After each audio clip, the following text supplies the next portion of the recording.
कहानी भूतिया कुआं। बाराबंकी गांव में अधिकतर लोग खेती करने वाले ही थे। पूरे गांव में सिर्फ 2 ही कुएं थे जिनसे लोगों को पानी मिलता था। कुछ समय बाद गांव का एक कुआं पूरी तरह सूख गया। अब पूरे गांव के लोग पानी की जरूरत के लिए एक ही कुएं पर निर्भर थे। दूसरे कुएं से पानी भरते भरते लोगों को लगा कि कुएं में कोई भूत रहता है। जब गांव के किसान कुएं से पानी भरते थे तो उन्हें अजीब सी आवाजें सुनाई देती थीं। खेती करने वाले पुरुषों की पत्नियां तो डर के मारे कुएं के आसपास भी नहीं आती थीं।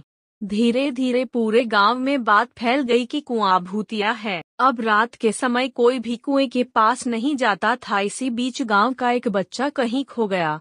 काफी ढूंढने के बाद भी बच्चा जब नहीं मिला तो कुछ लोग कुएं के पास बच्चे को देखने के लिए गए। वहां पहुंचे लोगों ने बच्चे को कुएं के अंदर मरा हुआ पाया। अब एक तो कुएं का पानी खराब हो गया और दूसरा बच्चा कैसे मरा, इसको लेकर गांव के सभी किसान परेशान हो गए थे। इस बने एक दिन मिलकर नया कुआं खोदने की सोच। कुछ ही दिनों में कुआं सबने खोद और उसमें पानी भी आने लगा। अब पूरे गांव के लोग नए कुएं से ही पानी भरते थे और भूतिया कुएं की तरफ जाना सबने बंद कर दिया था। बड़े लोग तो समझदार थे, इसलिए कुएं के आसपास नहीं जाते थे, लेकिन बच्चे वहां अक्सर खेलने के लिए पहुंच जाते थे। एक दिन 4-5 बच्चे भूतिया कुएं के पास खेल रहे थे, तभी एक बच्चा कुएं में गिर गया। उसके चीखने की आवाज सुनकर पूरे गांव वाले दौड़ते हुए भूतिया कुएं के पास पहुंचे। उन्होंने कुएं के अंदर देखा तो बच्चा मरा हुआ दिखा। सबने उस बच्चे के साथ खेल रहे दूसरे बच्चों से पूछा, आखिर क्या हुआ था? बच्चों ने कहा,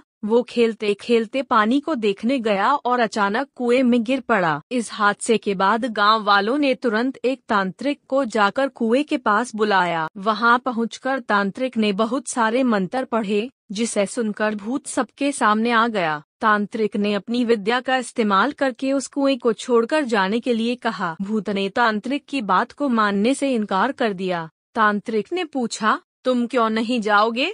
यहाँ आकर बच्चे मर रहे हैं, इसलिए तुम्हें जाना ही होगा। भूत ने जवाब दिया, इस कुएं में सालों से मेरा पूरा खानदान रहता आ रहा है, मैं यहाँ से बिल्कुल नहीं जाऊंगा। इतना कहकर भूत कुएं के अंदर चला गया। अब तांत्रिक ने गांव के लोगों से कहा, इस कुएं के मुंह को ढक दो, ऐसा करने से किसी तरह के हादसे नहीं होंगे। ये सुनते ही गांव के मुखिया ने तुरंत काम शुरू करवा दिया। दूसरे दिन कुएं के मुंह पर जाली डालकर पूरी तरह से रेत और सीमेंट से पक्का ढक्कन बना दिया गया और उसे ढक दिया गया। अब सारे गांव वाले खुशी खुशी रहने लगे। उस दिन के बाद से गांव में ऐसी किसी तरह की घटना नहीं हुई और भूतिया कुएं के डर से लोग मुक्त हो गए। कहानी से सीख, किसी भी परेशानी में हार नहीं माननी चाहिए। किसी न किसी तरीके से उस परेशानी से बाहर निकला जा सकता है।